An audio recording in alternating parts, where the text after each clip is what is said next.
The neon lights of the celestial diner flickered against the dark canvas of space visible through the viewport. Leo adjusted his daughter Hazel's coat as they slid into a booth near the window.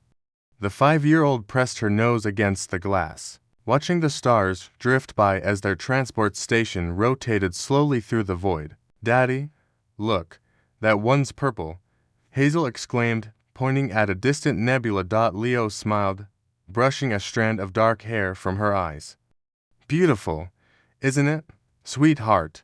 It had been 6 months since the accident, 6 months since he'd become both mother and father to this bright-eyed little girl. The deep space transport stations had become their home as Leo worked contract jobs, moving from system to system, trying to build a future for them both. A shadow fell across their table. Leo looked up to find their waitress, a Kiksari female, her translucent blue skin shimmering under the diner's lights. She clutched her datapad with trembling hands, her 3-fingered grip unsteady. The Kiksari were known throughout the galaxy for their grace and precision. Seeing one shake like this was unusual. "Greetings, travelers," she stammered in accented standard. Her name tag read Vixala. "What may I bring you?" "Are you all right?" Leo asked gently, noticing how she flinched at sudden movements from nearby tables. "I am functional," Vixala replied, though her voice wavered. "Your order, please." Hazel tugged on her father's sleeve. "Daddy, why is the pretty lady shaking?"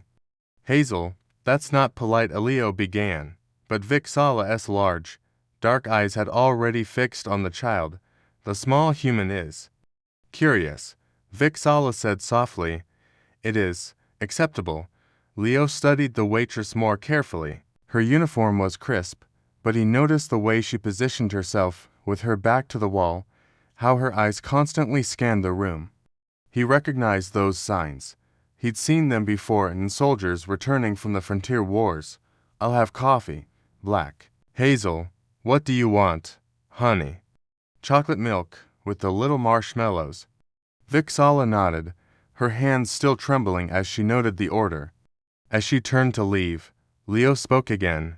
"Miss, I don't mean to pry, but are you sure you're okay? You're shaking pretty badly." Vixala froze. For a moment, Leo thought she might simply walk away. Then, slowly, she turned back. Her luminescent skin had darkened to a deep sapphire, sign of distress in her species. "You truly wish to know?" she asked quietly. "Only if you want to tell me," Leo replied. Vixala glanced around the diner, then slid into the booth across from them.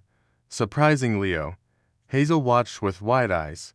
3 cycles ago," Vixala began, "I was a navigator on the merchant vessel Calixia Dream. We were transporting medical supplies to the outer colonies when we encountered raiders, Kresh pirates. They boarded us." Her hands clenched into fists on the table. "The Kresh are efficient. They took our cargo, our valuables. My crew, they fought back. The Kresh do not appreciate resistance." Leo felt his chest tighten. Hazel, sensing the somber mood, quietly took Vixala's hand in her small one. "I was locked in the navigation chamber," Vixala continued, her voice barely above a whisper. "I heard everything through the comm system, every scream, every plea. The captain ordered me to stay hidden, to survive, to tell what happened. So I obeyed. I hid while my friends died." A tear, crystalline and blue, rolled down her cheek. "I was rescued 2 days later by a passing patrol. But the humans," she looked up at Leo, confusion and wonder mixing in her expression.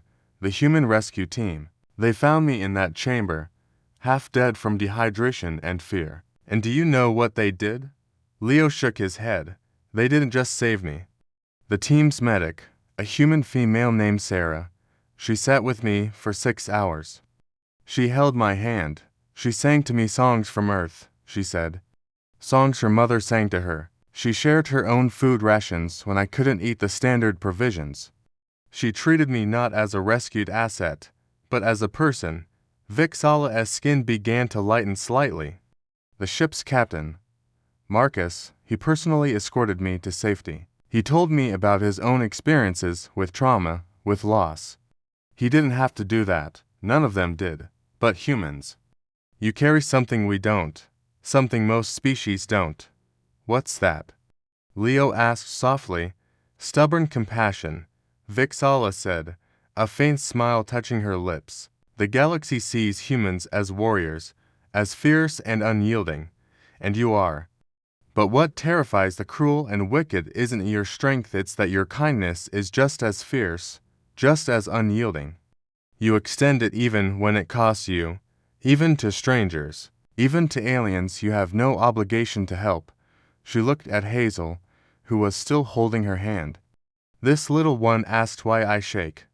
I shake because I remember.